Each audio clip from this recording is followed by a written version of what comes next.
Steve. Well, Doug didn't disappoint with alien alien stories. Yeah, I wondered if he was an alien. So we have back this I was week. afraid I had two aliens up here with me. Yeah, that's for sure. So Doug is a Toastmaster, author, worked a Navy guy, and worked at NASA. And I look forward to hearing more of his stories. Oh, he has Tonight. interesting stories. Yeah, he seems to have like an endless supply of them. Yes. So please welcome back Doug Nelson. Welcome to the third chair. We got our friend Doug, who we got out of the cage. I hope they fed you well through that hole in the ceiling. Okay, good. Leftover dog food from our dog sitting. Oh. Not really. They were all vegans. Okay, but go on. The dogs were vegans? Or No. The staff. Oh, the staff was vegan. Oh, we have a staff? They'd put a puppy in a cart, and if the puppy didn't whine when it ran past me, they figured the puppy was eligible to be adopted. Well, there you go. So you were telling us at the end of last week that you knew two people. Their last name was Hill, but I can't remember their first name. Barney and Betty Barney and Betty Hill. Wait a Benny minute. Hill, no, that's a little suspicious. No, Betty Hill. Oh, Betty Hill. Barney Oh, and yeah, I was Betty. gonna say, if it was What is Benny Hill. But Barney and Betty, what couple was named Barney and Betty? Yeah. The and Flintstones. Yeah. Rubble. Yeah. They were unique because Betty's brother was a scoutmaster. And to promote their book, it was called The Interrupted Journey. They came to our Boy Scout camp. Oh, okay. And that's how I met them. Okay. Because I knew her brother, who was a local scoutmaster. And the story they had to tell was just absolutely fascinating. So when When did this abduction they were happen? driving through the mountainous area of New Hampshire, where the Okay. White Mountains were. And they had been delayed, and they were driving home, and it was very, very late at night. Very dark. That highway did not have much for lights. And they saw a row of lights. I think there were like 5 of them, close together. They came down out from behind the clouds, down to like 100 feet, paced them for a while, and then took off again. Then they saw it close enough to the ground to illuminate a section of a mountain. That's the time I might have found a hotel. Well, there weren't any around. Okay. They came around the bend, and Barney said later to me that he just felt this odd compulsion, and they took a side road, like a logging road, off the highway.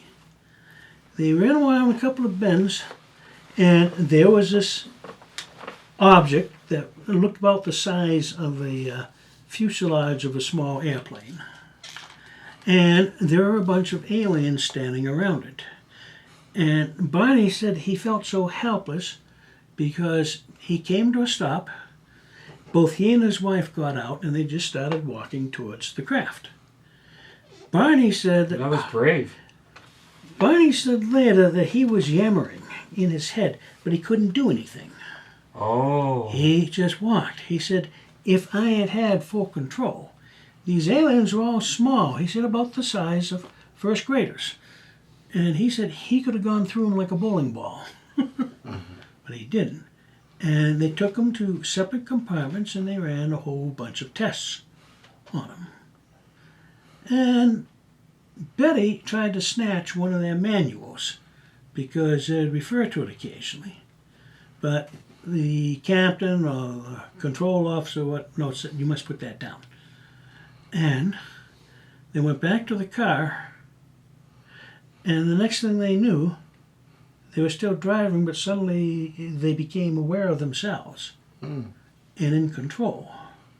But just like if you go through an operation today, always the patient doesn't have track of time.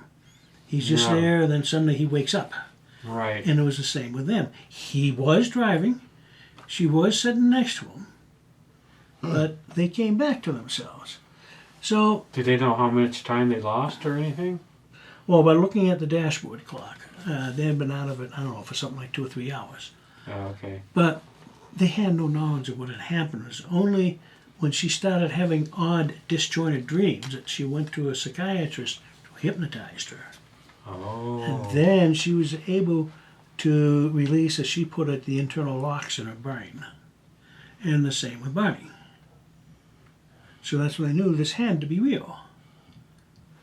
And they were talking to a group of scientists.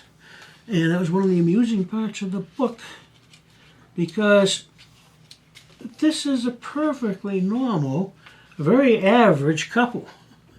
Why would they talk to them? And one of the other scientists, well, I don't know. If you go to some place in remote New Guinea, how much mileage do you get out of talking to the local witch doctor? I imagine not a whole lot. That's right.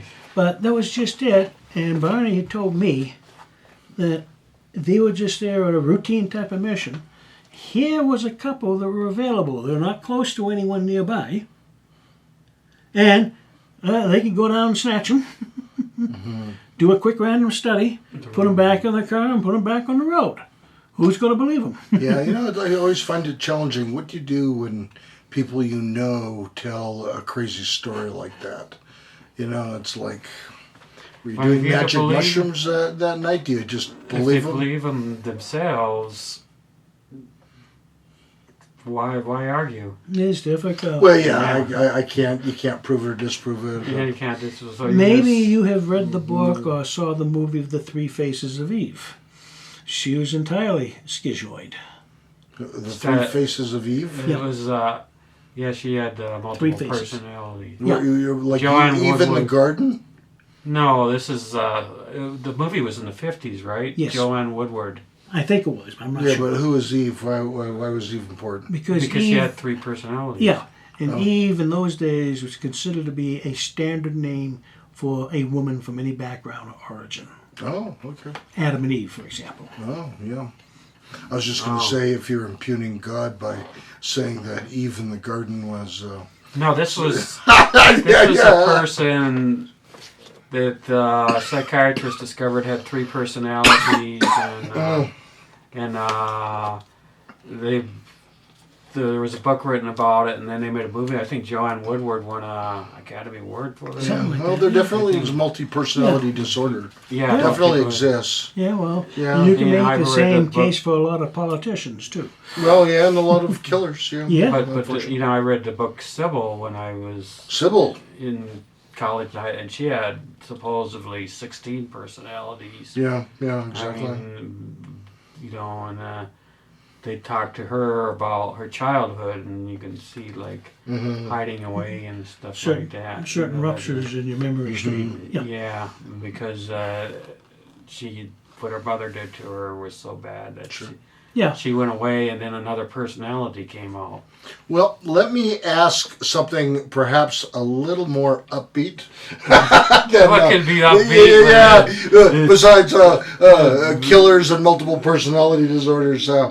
So, Doug, do you have any food, drink, or music that you use to help you be creative? Not really. Not really. Not really. I've had great ideas come when I was entirely depressingly sober. Mm-hmm. And I have had other things. We all have connections in our minds. Mm-hmm.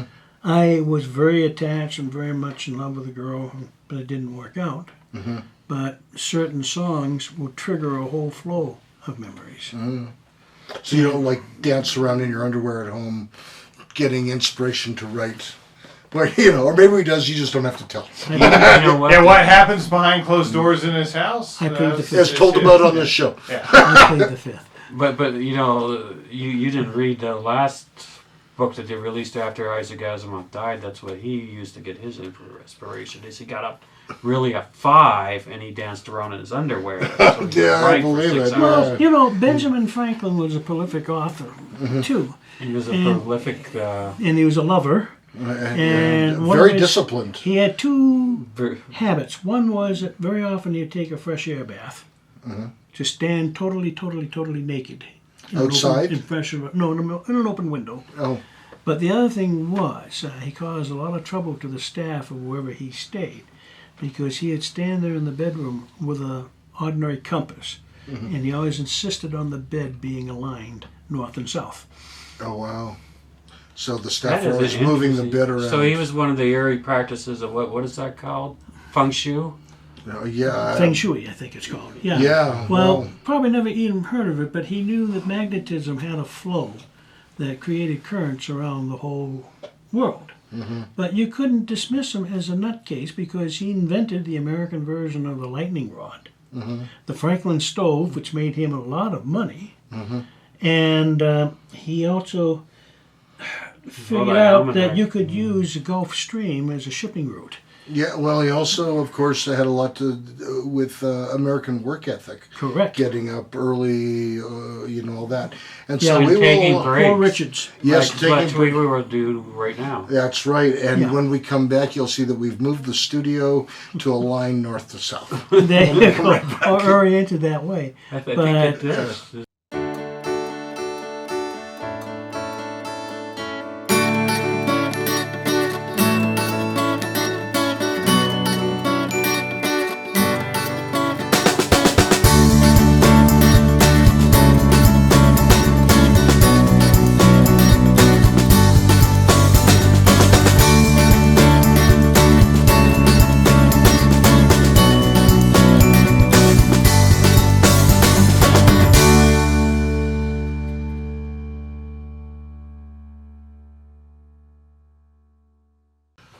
Welcome back to the third chair. I'm Peter. We have our good friend and guest Doug Nelson with us, as well as Doug, our co-host, Doug, our producer, Doug the mailman, Doug the Doug dog from the walker. Disney show that used to be on. Yeah, Car Doug crew. fixing the car outside. Yeah, we're surrounded by Dougs.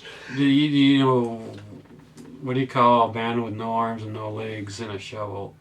What? Doug. What do you call a man with no arms and no legs that goes for a swim? Past tense, like finished. Yeah. What about no arms and no legs that goes for a swim?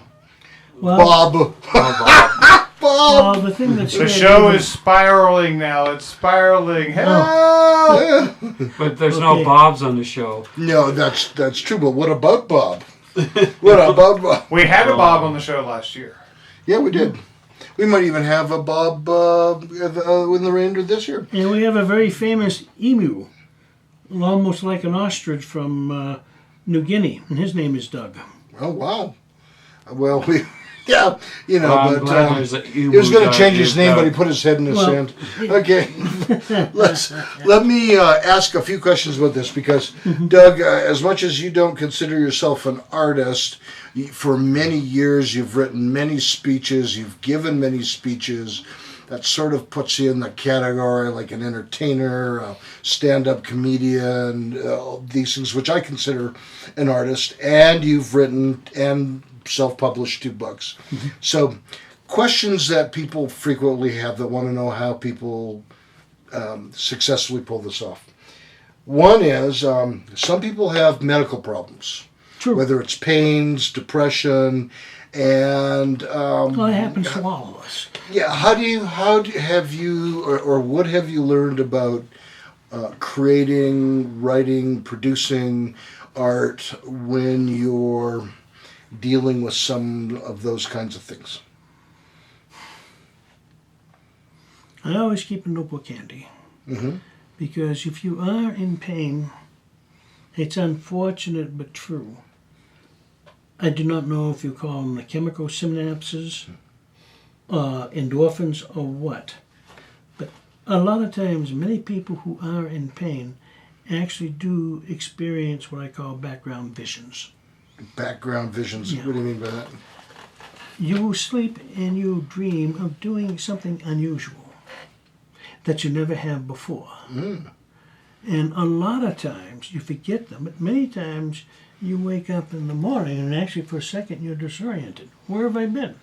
Now we have technical terms such as near-death experiences, out-of-body incidents, and that type of thing. And they don't know if it's a result of the memories that we have recorded without realizing it, and they come to get together in a synergistic way. that very often you might actually go someplace because you know it was familiar in your dream, even though you've never been there before. But you go there anyway. Sure. Let me ask you this follow-up question.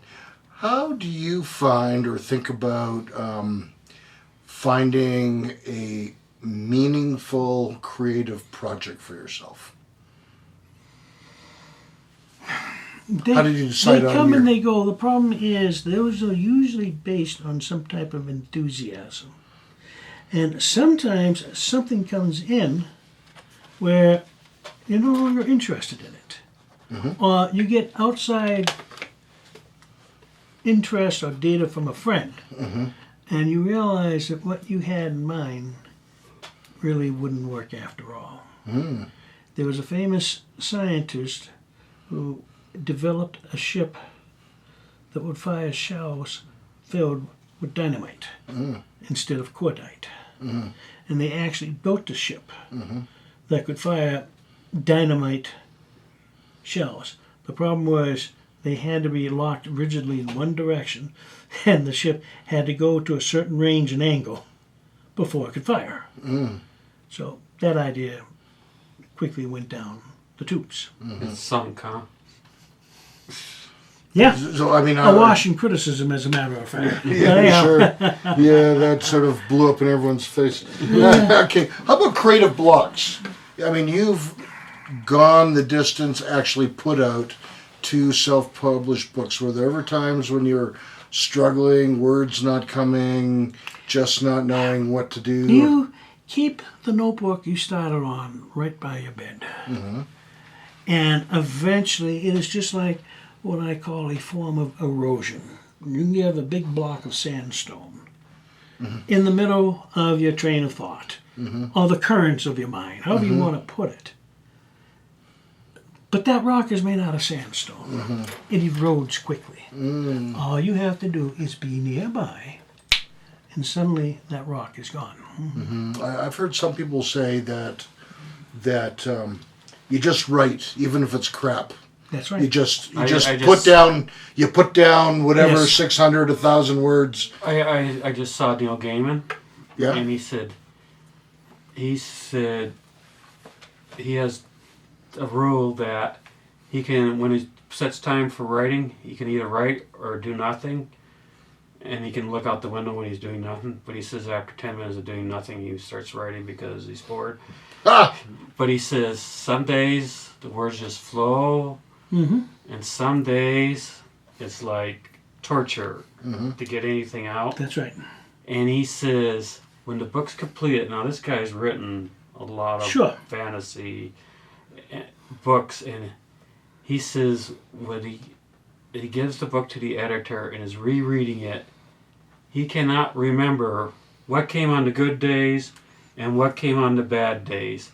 It's just a completed project to him, and it all looks good. He says you just have to struggle through those bad days, sure. because otherwise you're not going to get it done. Well, and that was really the nature of the question: is how do you struggle? What's the best way to struggle He to just produce? said- And maybe there just- is just no keep- magic. Yeah, He just said just keep going. yeah. I would also suggest you hug and kiss your dog. Okay. No. Well, Do I'm you, sure petting the dog would probably be a lot of it. there's a lot of dog therapy. Yeah, yeah. I will tell you that one of the greatest alien theories I ever heard was when I was working at NASA. We were talking about Hangar 18 and Area 51 and all the usual stuff. Jeff believed that the aliens did land about 10,000 years ago. They completely overwhelmed the planet. And they still live among us today. They've forgotten their civilization. They have forgotten all their science.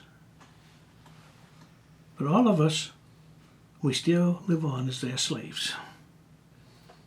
We call them cats. No, Now, I had the same reaction that Peter did. But he had said to me, Nelson, you think about it.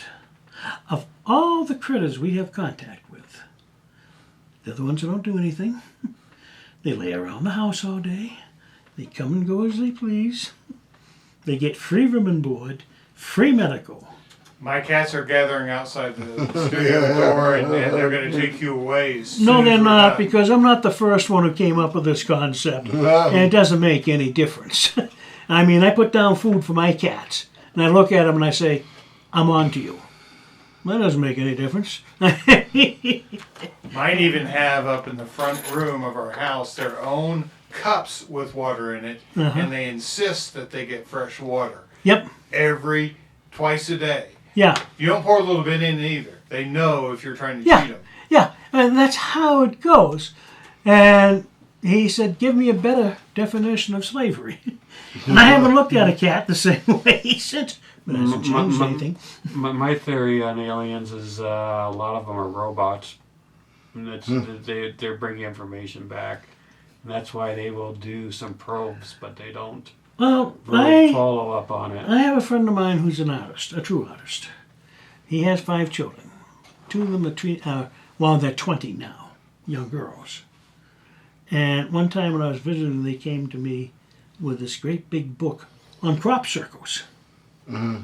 Dad, you used to work at NASA. You have any idea what these are? And I told them, well, we have a theory, but we haven't really pursued it too much. And frankly, we don't want to. Oh, really? What are they? What are they? And I said, real estate signs. Well, on that real estate sign, this is a sign for us to take a break, and so we will be right back. All right, yeah.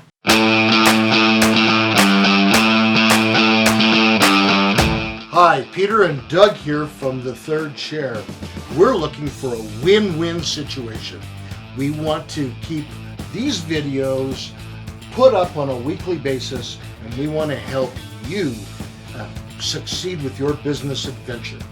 And we've brought up as a show a lot of important issues that people are interested in. And we brought up a lot of local actors and artists and bringing them forward, which helps them as well as our audience members in finding some of these things. So there is an email on the screen. Send us a note if you're interested in knowing about some of our sponsorship packages.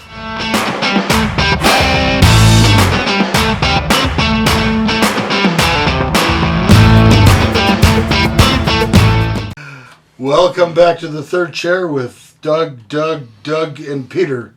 We're asking Doug Nelson, our guest, some questions on being an artist and some insights he's had in producing art. This non-artist, the non-artist artist, yeah. And so here's a couple more questions, Doug. Some people don't finish their projects because basically they're afraid other people won't like them. Do you have, besides the shocking disbelief and shaking your head, do you have any thoughts about that? Many, many projects are left unfinished. And that is exactly why you try to record them as much as you can, even take pictures of them, and tell everyone, okay, he didn't finish this product, but there is something there that could have been growing, and someone else can easily use that as a stepping stone for an entirely different project. Do you ever worry about what people think of the work you do? No, Not at all. not at all. Not at all. As long as I get paid and as long as I can feed myself, I'll be glad to talk to anyone who's interested. But if someone dismisses me as a nutcase or a wimp or a fool, You don't care. I don't care. I don't care. I think there's some good wisdom there. Unless I work for them. Okay. Yeah, unless they're the boss. Did you ever have the unfortunate experience of like having someone that was really important to you, like an elementary school teacher, a high school teacher, who, said things like, your writing sucks, you're never going to produce, anything. What you write War and Peace, forget it, just kind of filling you with the idea that you can't do it down the road? Yes, I do, but I always find stories or incidents that negate it. For example, I cannot think of his name, and I'm embarrassed because I should remember his name. But there was a mid-level author who, when computers were starting to do better for editing and that type of thing, he wrote a screenplay all over again for the movie Casablanca. Oh. And he changed Bogart's name, changed the girl's name, and changed the name to Casablanca. And because he was a fairly well-known author, he could go to various agents. And they all threw the story out. Unbelievable, they said. Sappy. No good. And then he came out with a document that went through several pages, line by line, of where he had changed the name of Casablanca to like Tripoli, and the name of Bogart to James or something like that. Showed them right down the line. There was a lot of soul searching on these editorial officers. And Hollywood had a few hammers to issue also. So that's one of the things I look for on the bright side. And really, things change so much that even a few years, other people forget about them entirely. I'm sure you both, all three of you, have heard of that video incident we had 4 college kids trying to work out a rotary phone. And it was hilarious to watch them try to get with the concept. And for that matter, even today, like in our own lifespans, there are very few people who can operate a standard stick vehicle. There's just not as many around. Not as many as all. Let The alone training- 3 on the tree, or you know, Yeah. Yeah, those 4 kind on the of- floor. Exactly. Yeah. Exactly. And we have forgotten so much. But on the other hand, we have discovered so much more. And, you know, there are still people who felt that going up into space would violate God's territory. Nope, that's not the case. But go back a That's few got to years. be going back a ways. Would that be like pre-World War II, or when was Yeah. that view? Right about- Well, During the actually, World War in the 60s, I think there were some people who in the church who believed that. Yes. That, when we were going to the moon and stuff, that they didn't want us to go. They didn't realize Right. God has a really big territory and a lot of room Yeah, up there. I think that's something we learned more. And I think some people kind of always knew that, but some people said, oh no, if you go into space, you will. Well, you know, it's been really interesting in terms of how the church is sometimes poorly adapted to technology. There was a time when the radio came out, and the church said, oh, this is going to be the great spreader of evil in the world via the radio. And then they said the same thing about TV and the same thing about the internet. And, you know, it's And like, now find a church without an Instagram page. Exactly. you know, or a Zoom. Well, it has a website. Yeah, but you know, then the church was also big into the radio. There was a Bishop, Oh, yeah. Bishop Fulton was his name or Oh, something. yeah, the church. That was national, that became famous. And then Oh, there was TV, always. there was all Yeah. kinds of heavily. Well, you know, when there was heavy communist presence in the world, radio was the main way that church material was spread in those countries. I still remember one picture or cartoon type of thing of Satan coming out from under a special hatch underneath the preacher's podium. And he's Satan, horns and all, but he's got a hammer and sickle branded into his forehead. Yeah. These kind of things, if you don't agree with me, you're evil. We still have that. In terms of what? In terms of media, that is still. Just plain personality, really, without interrupting. There's an old joke among Baptists that Baptists never see each other in a package store. The Baptists never see each other where? In a package store In a package store or a bar. or a bar. Yeah.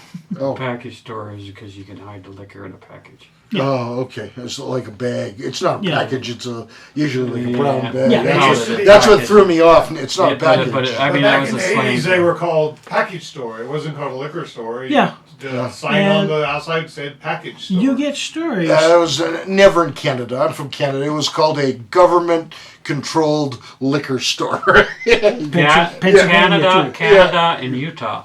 And Utah, in Pennsylvania.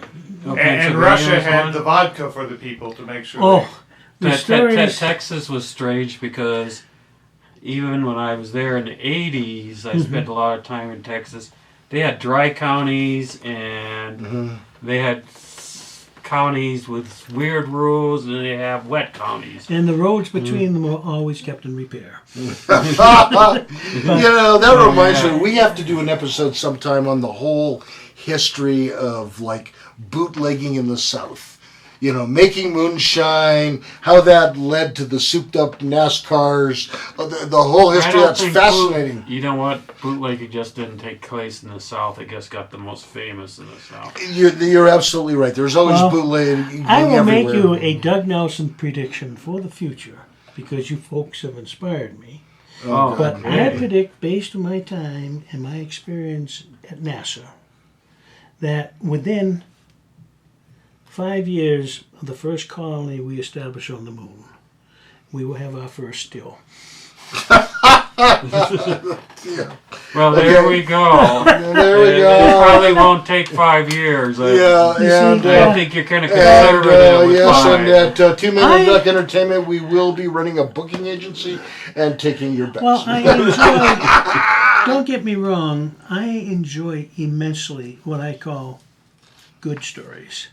Cindy and I, when she was pregnant, went to a French family-owned restaurant. You go in the foyer. It used to be a mansion for some manufacturing type during Civil War. And there's a picture of the founding couple of this restaurant. He is wearing an army uniform, and he's standing next to and holding the hands of his bride. She has the weirdest wedding dress you ever saw. It had all kinds of pleats and ruffles in it. And the trail stretched out beyond the border of the portrait. Talked to one of the head waitresses. The young man was a paratrooper during World War II. He was in just one battle, and that was D-Day, the 6th of June. If you like your trivia, that night, the paratroopers were scattered all over the place because of storm winds, gunfire. And what will happen? We'll find out. After Yeah, this hold break. that thought, Oh, Doug. okay, all right. What happens with the paratroopers Okay. when we come back? Hi, it's Peter from the set of The Third Chair. I just want to put in a good word for my good friend and owner of 9 Round Kickboxing in Colorado Springs, Melissa Lance. Her studios provide a phenomenal workout in 30 minutes. I know I've benefited from it over the last 2 years. I've lost over 30 pounds and really appreciate the encouragement, the excitement, the expertise of the trainers. It's a great workout. I encourage you to check it out. That's 9 Round Kickboxing in Colorado Springs. Welcome back to The Third Chair with Peter, the only one not named Doug on the show. I'm proud of it. Well, that was an insult to us, wasn't it? Not really. Peter applied to the government to be renamed Doug. They said no, he didn't meet the standards. Yeah, that's that I believe. Yeah, they let me take the name Duck. That's as close as I would get. So I Doug, worked you with were a Chinese guy who called me Duck. Peking. that might be. So you were telling us about this love story. You went to a restaurant. This couple that founded the place on the wall, and he was a paratrooper in World War II. He had paratrooped on D-Day, and then Well, that's today, by the way. It was yesterday. Oh, it was close. yeah, it was yesterday. You should keep in mind it was a Monday. Peter's on Canadian time. Yeah, after the exchange rate. So if you could go on with the rest of this story, because it's, With the big long train. Basically, it brought tears to my wife and smiles too. I like a good love story. I really think a lot of people do secretly. so And what happened was there was a picture of a young man wearing an army uniform, and his bride is wearing this weird-looking, extensive dress with the long train. with a long trail that went right out of the picture. And the head waitress told us the story when I asked her. Oh, okay. This man was a paratrooper. He was in only one battle his entire wartime career, and that was D-Day. And if you like your trivia, everything was scattered all over the place that night. The storm winds, the gunfire, the planes colliding with each other with the drafts and downdrafts, and very often a plane would take a hit, and the pilot would yell, "Everyone out of here now!" And they would jump out of the plane several miles from where they should have been. Well, this young man landed in a farmer's field. He was several miles from where he should have been, and he broke his ankle. The farmer hit him in the root cellar. And the kid was 19. The farmer had a daughter who was 16. The farmer's daughter. The Farmer's daughter. 16, Whatever you want. Some of those stories are true. 16 And years old, she would come down 19. there with his food and then take him out at night so he could do his business or whatever and go back and hide in the root cellar. It took something like 6 or 8 weeks for regular ground army forces to go by. And the farmer went out waving the kid's helmet. They came in, they rescued him, they reset his ankle, sent him back to hospital. By the time he was mended enough to walk, the war was over. But he fell in love with this pretty 16-year-old girl. Now she was 18. He went back to France and he married her and brought her home. The reason behind the picture is that the family was just dead flat broke from all the damage from the occupation, the gunfire, the bullet holes, everything else. She could not find a wedding dress. But she was young, she was in love, so she made her own wedding dress. She made it out of the parachute that he had landed in. Oh, wow. Oh. So the whole parachute was there. That's why it was so long. Yeah. Wow. And I've had a lot of ladies actually cry over it. One was my wife. Oh, but people in love, let's face it, it is a major turning point in your whole entire life. And right. you would be surprised. Most of our romances come from unusual circumstances. I get philosophical because in spite of all the death and destruction and damage of the war, if we had not had that war, they would have never met. And there were 4 children who grew up, and now they have families of their own. And you can talk about the long run. We all know that God is immortal. We don't know what happened to you today will have an effect far in the future. There are quite a few people who were happily married, but if it had not been for some type of a catastrophic or far-reaching event, You had never met. they would have never met. And that's how I'm basically an optimist. Wernher von Braun, he was marked for capture or death by the Russians. The Americans wanted him too. He just wanted to develop rockets because he was what you and I would call a space nut. But he also worked on the V-2 missile and the V-1. Hadn't it been for the war, if it had not been for his expertise and knowledge, we would have probably reached the moon just about now. So that's how I look upon things, and this is where I give philosophy to my young children, especially if I had daughters. No matter how bad things get, they might get worse later, but there's still an unknown future your worst enemy cannot imagine. That's good advice. Yeah, that's what I would tell a young girl, So especially if she was sitting on my lap. speaking of the service, you were in the Navy. Correct. So how long were you in the Navy? A total of 22 years. I had some broken service because I got out after 9 years because I had gotten married. And Okay. I wanted to be home to help my wife raise our family. But then, because of financial things, I started going back in the Navy as a reservist. And I would go to sea for 2 weeks, come back and go to a weekend every month. And that's how I kept a small paycheck and got a Navy pension. So, That's how I did it. So were you an admiral? Alas. Actually, if you give me my cups, I would say better. I was a chief. So were you the highest ranking chief? Oh no, I was a regular standard chief, E7. Next is senior chief, and then you have a master chief. Way up there at E10, I think, is where you have the master chief of the Navy. yeah, and there's one of those. But on a boat. In that respect level, and the movie about Carl Brashear is such a powerful movie as far as him breaking the ranks, being black, and becoming a master chief. Yes, he was a diver too, wasn't he? Yes. Yes. Yeah. There are some people who are just so good at their jobs, even a high-ranking officer has to listen to them. But didn't it like the second? Well, they would have been ensigns.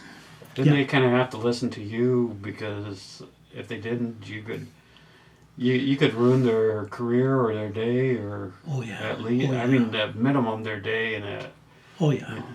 No, a chief can do a lot of dirt to a young officer. yeah. So they And you the did smart like chiefs. and you did like radar stuff, right? Correct. And so like when you see those movies like Top Gun and they say, oh, there's something at 150 miles. Yeah, that's our bogey. Is that the kind of stuff you did looking at I looked at it usually from a ship, usually from what you call the picket line, out there beyond the high value targets such as an aircraft carrier. But even then, a lot of it really does come back to your courage and your intelligence. And there's opportunity that can show up and is likely to show up. One of my favorite sea stories that make me wince even today. I was on board a ship, and the ships would routinely train themselves by doing maneuvers. Go to point so-and-so, go to point that type of thing. But you had to keep a full screen around the aircraft carrier. One night we were going through all kinds of evolutions, and the Admiral was pleased they were doing well. And I was starting to get uneasy because we were busy and hectic figuring out new courses with our maneuvering boards, that type of thing. But we had started the evening with 8 ships, 8 destroyers. I started to get uneasy, but I didn't know. But in the morning, when I went down to breakfast, there were 9 ships in the screen. Oh. When the sun came up, it was a Russian. Ooh, Yeah. we were wondering what you guys were up to. Oh, he knew what we were up to. I mean, he was right there as part of the screen. And as they say in Scripture, the Admiral immediately summoned all the commanding officers, and there was weeping and wailing and gnashing of teeth. You know. Well, we'll continue with the gnashing of teeth in just a moment. Okay.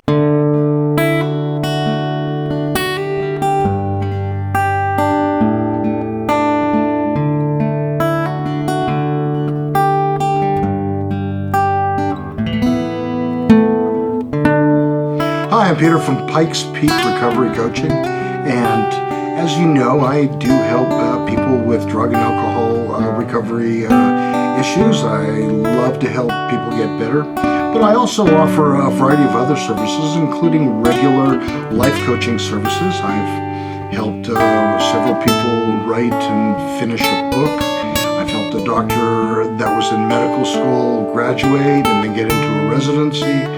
And I also actually have quite a background in mathematics, and I do some math tutoring for the GED as well as the ASVAB for those that are thinking about a career in the military. So my contact information is on the screen. Please send me an email or a text, and we can talk about some of these services and how I can help. That's Peter Grigg at Pikes Peak Recovery Coaching.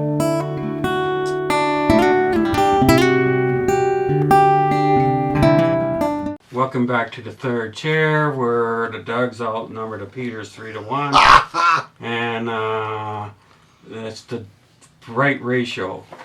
It could be just a matter of quality, too. That's true. I could be an alien. Well, that's a thought. Yes. That's a thought. It's not a very good one. So you guys were being attacked, or I mean, you had a Russian there watching you guys. Yeah, we don't like to talk Practice. about it too much and not have to deny it in court. But anyhow, we had a group of Russian ships around us. Now, we have played mind games with them, too. Oh. The whole Cold War, really, was a time of trial and strategy. Some ideas worked, some ideas that didn't work at all. But it was a gentler, simpler world in spite of it in those days. I can remember when we had a carrier group stay at a port in Crete. And all the sailors suddenly got rounded up from their bars and, places of entertainment. And they were brought back aboard ship. Standard practice was that the escort ships would leave the harbor first, form their ring, and then a high-value target would go out. We had a group of destroyers and an aircraft carrier in some port in Crete. And we also had a tanker. Tankers have those derricks and galleries that are pretty high. Mm-hmm. The crews all got hauled back to their ships just around 10 o'clock p.m. They were resentful. Hey, what the hell is going on? And the destroyers went out first, and then the tanker went out, and they had lights rigged on the derrick so that from a distance it looked like the flight deck of an aircraft carrier sailing at night. So they all sailed out. Somewhere about 1:30 or 2 o'clock in the morning, the carrier left on its own. No escort. Yeah. Steamed around the corner, so to speak, down below Crete, and brought the engines up to max. In the morning, when the sun rose, all the EW types heard a huge sustained squawk from the Russian destroyers because they'd suddenly seen that what was in the middle of their formation was nothing but a tanker. Where the hell is the carrier? This is what the admirals wanted to know, and they wanted to know big time. And they launched something like 2 or 3 squadrons full of search planes looking for the carrier. But everyone knew that for at least 5 or 6 hours, you had a nuclear-powered carrier disappear. No one knew where it was. And with 70 or 80 planes on board, you don't want that carrier loose and rogue. What could he do? So that was some of the stories. Not all of them were good for our side. I still remember wincing when I read about the CIA putting together this magic probe that could record all kinds of signals, even telephone lines, download it into a computer with a very fast tape, and at a certain time of the day when a satellite was going over, they'd high-speed the tape and send a squirt up to the satellite, and now they could break it down and get the information. They spent a lot of time disguising the probe to look like a tree stump. Didn't even last 2 days. Yeah. A Russian patrol was going through that neck of the woods, and they were wondering what an oak stump was doing in the middle of a pine forest. Yeah. So would you recommend the Navy for young people today? Oh yes, no question. My son went in the Navy. I met my wife in the Navy. So you met your wife in the Navy. Yep. How did you meet her in the Navy? Well, it was a Bible study group. Oh, was it on the ship? Was she in the No, Navy? it was on the base. She was in the Navy, and she went to the same Bible study group I went to. Oh, okay. And that's how we met. What did she do in the Navy? She was a personnelman. Oh. She took care of sailor records, Okay. that type of thing. Sure. So she was administrator. quite busy, administrator. Yeah. Yeah, she was quite busy. Did she look you up because she had access to personnel? Old story. I asked her out, Master House. but Uh, I realized she was smart. It took me a little bit of nerve, but I asked her out. And, well, neither one of us ever looked at another person again after that. No, that's good. And that was just the way it is. Now, mind you, we started off as friends. Sure. It wasn't like love at first sight. I used to get the boys annoyed because I tell wild stories. And I remember Peter shaking his head, Dad, how'd you meet Mom? And I would say, well, you know, both your mother and father are in the Navy. And one night aboard ship while we were in port, they had a surprise birthday party for your dad. And they pushed in this great big cake. And all of a sudden the cake broke apart and out jumped your mom. And I got kicked under the table. I met your father in church at a Bible study. And I'd wink. As soon as I saw those sequins, I was smitten. I mean, Well, we'll have to do the follow-up story on being smitten with love next time. That's it for tonight. Doug, thank you so much for being here. Please like, share, subscribe, hit the notification bell icon so you know when we've uploaded another video episode. Thank you and good night. Good night. This is